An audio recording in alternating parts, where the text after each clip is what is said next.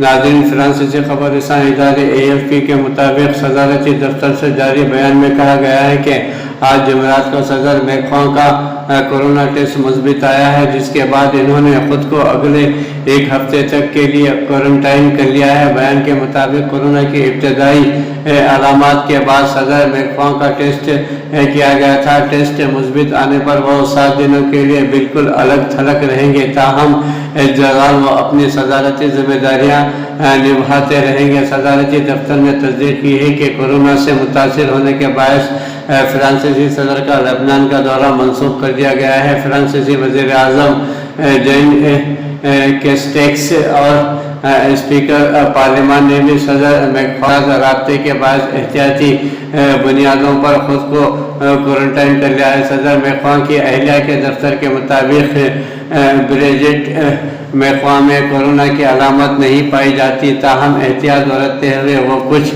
دنوں کے لیے کوارنٹائن میں رہیں گی۔ فرانس نے کورونا کی دوسری لہر کے بعد عائد کی گئی پابندیوں میں حال ہی میں نرمی کی گئی تھی، تاہم وائرس کے پھیلاؤ پر قابو پانے کے لیے ملک بھر میں رات 8 بجے کے بعد کرفیو لگا دیا جاتا ہے، جبکہ ریسٹوران اور تھیٹر اور سینما کے لیے کھلنے پر تاحال پابندی عائد ہے۔ ناظرین، ایک جیتی خبر نامے میں آپ کا خیر مقدم ہے۔ آپ دیکھ رہے ہیں ایک جیتی خبر نامہ میزبان رؤوف اعظمی کے ساتھ۔ اگر آپ ہمارے چینل کو سبسکرائب نہ کریں ہو تو فوری سبسکرائب کر لیں۔ تازہ ترین خبروں کے لیے، تازہ ترین تبصروں کے لیے دیکھتے رہیں ایک جیتی خبر نامہ میزبان رؤوف اعظمی کے ساتھ۔ بے باک، بے خوف، بے لاگ، آپ کی آواز ایک جیتی خبر نامہ دیکھتے رہیں تازہ ترین خبروں کے لیے میزبان رؤوف اعظمی کے ساتھ۔